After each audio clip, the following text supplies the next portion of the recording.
We're going to demonstrate reverse lunge, forearm to instep with thoracic rotation, otherwise known as the world's greatest stretch.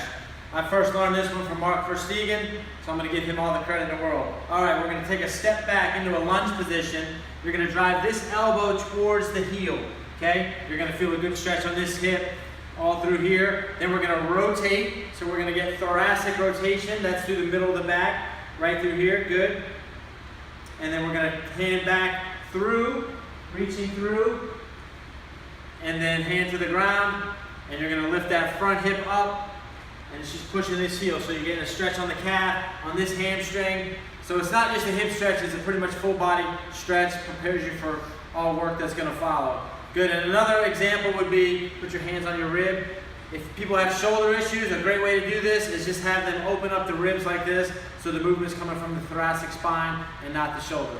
All right, world's greatest stretch, do 3 to 4 each side prior to any work you're going to do, whether it's a run, bike, or lifting some weights, and you're going to feel real good. We're going to demonstrate a hip stretch. Okay, so what we're going to do is take a front foot flat on the ground, a 90-degree angle with that knee. Okay, Angelica's putting her hands down on her knee. She's going to press into that knee so she has a nice tall posture. Stomach is tight. Her ears are right over her shoulder. Shoulders are right over the hip. So what we're going to do is have her tuck her tail or pelvis underneath, so we have pretty much no extension here on the lower back. And then from here, she's going to tighten up this glute and then lean into the stretch just a little bit. So by flexing this glute, it's going to let the muscles in the front of the leg relax, and that's what we're stretching. So she can hold that for a few seconds, then she can come back, relax, get tight in the glute again, lean forward, breathing out, and get a good stretch. So she's not over leaning, she can go further, which everyone tends to do, and get a lot of excessive curve here. That's not what we want. So this is a true hip flexor stretch. You're really going to feel it the way you want to feel it. Great for the hips. This is one you should do. Yeah. This stretch is called the rocker stretch, and we're going to show another version called the rocker stretch with adduction. So Dominique's going to take a knees wider than hip position. She's going to be here, hands right under her shoulders. As you see, she has a lot of curve in the lower back right now. We're going to have her tuck her tail, so you'll see that'll flatten out the lower back. And from here, she's going to breathe out and just sit back or rock into the stretch. So she's going to relax into that stretch, and then she's going to rock forward, just a little bit forward. Keep that pelvis tucked. Good. And then come back forward. So you want to do that because we're not trying to get extension in the back. As she rocks forward, you're staying in that position. Rock back, hold it for a few seconds, and then come on forward.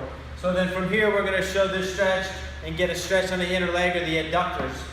So she's going to have that knee still outside the hip. She's going to be here. She's tucked good. Now she's going to rock back. So now she's going to get a really good stretch on the inner part of this leg. You're going to hold that for a few, and then come back forward. And then you'll breathe out as you sit back into that stretch. Just pay attention to what the lower back's doing. All right? That's a rocker stretch with adduction. Good. All right, today we're going to demonstrate the figure 4 hip stretch. So I'm going to have Rebecca cross a foot up. So you'll see this foot's flat on the ground.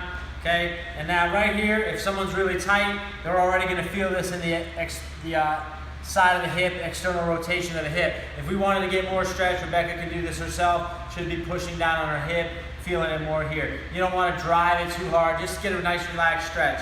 And then from here, now we're going to lift this knee up, and we're going to get more stretch in the posterior chain, the glute, the piriformis muscle, so she can reach through her leg. If she can do that and hold, a lot of times, most people won't even need this, and they can just lift that foot off the ground and get a real good stretch. So you'll want to do both sides, pre or post workout. Great exercise for the hip.